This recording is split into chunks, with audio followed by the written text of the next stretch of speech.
Good day, everyone. What a wonderful day it is. Welcome to welcome to our channel. If you're new here, special thanks to you and a special welcome. Thanks to everyone for stopping by. I'm your host, Clyde Phillips Sr.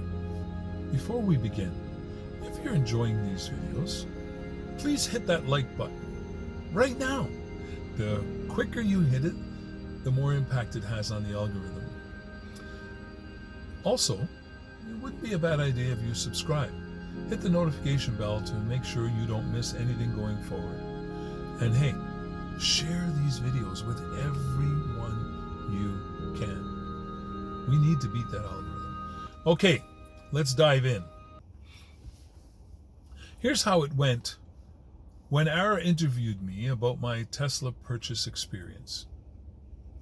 Ara started by asking me, after all the research, what was the moment you finally decided to pull the trigger and buy a Tesla?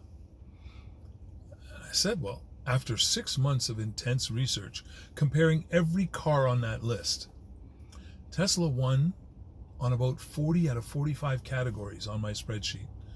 It was a simple no-brainer. Like there was no option. Then she asked, so you went to the Tesla service center looking for a used car.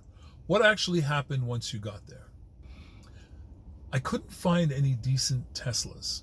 The prices were crazy high, and I was looking for a used one. The rep looked at the inventory, and the only thing available was a brand new 2023 Model 3. It was beautiful, deep metallic gray. After we looked at the price, I said, I'll take it. It was actually cheaper than the used ones. Of course, this was at the very height of the chip shortage. She followed up with, you started the purchase, but didn't drive the car home that day. When did you finally go back to pick it up? I said, no, I didn't drive it home that day. I started the purchase on the app right there, but I had to go home to finish all the paperwork online, submit my trade-in information for the Ford Fusion and everything else. They told me the car would be ready in about a week. I actually waited about 10 days because I was still pretty nervous about making such a big financial jump.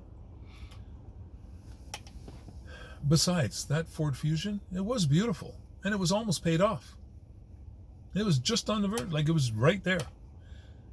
But I was like, no, I don't want to go another year with that car. So I explained to her. I walked up, gave them my name, and within 3 minutes, they brought me a clipboard with all the paperwork ready to fill out. They asked me to sit in the lounge, have a coffee, grab a snack. So I went and sat in the lounge, filled it out. And when I handed it back to the guy, he said, there's your car. It's like, really? That simple? It didn't take very long to fill out the paperwork either because it was mostly all filled out. It was just a matter of signatures and disclaimers and whatever else that was on there. You know how life is. We don't read the fine print. We just do it. They then helped me set up my phone as a key and gave me 2 of those credit card type complimentary physical Tesla keys.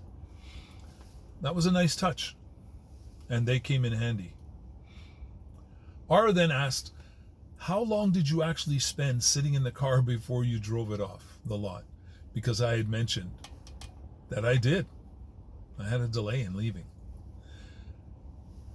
So I told her I sat in it for over an hour and a half.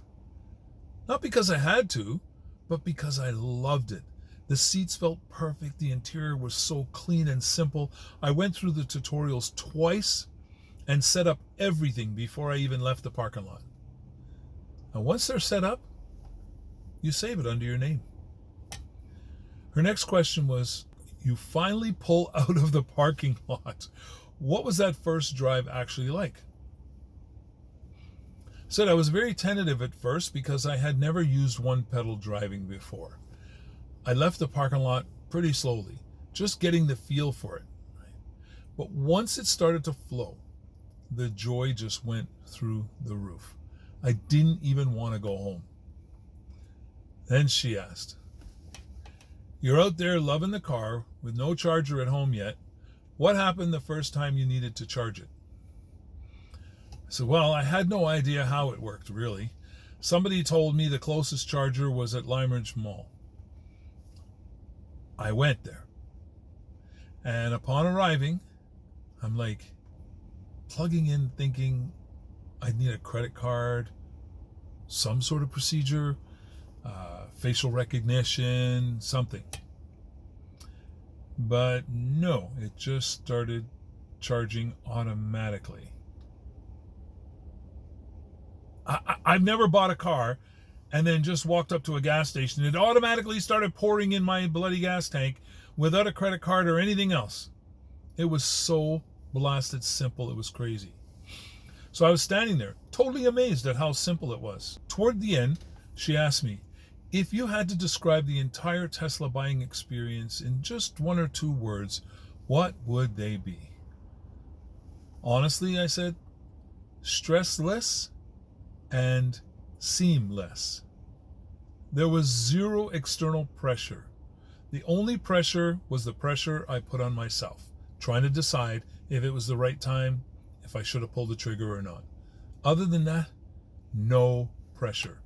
The service people are all there to help your experience go forward, not to upsell you. There is no upselling. You bought it online. The price was there.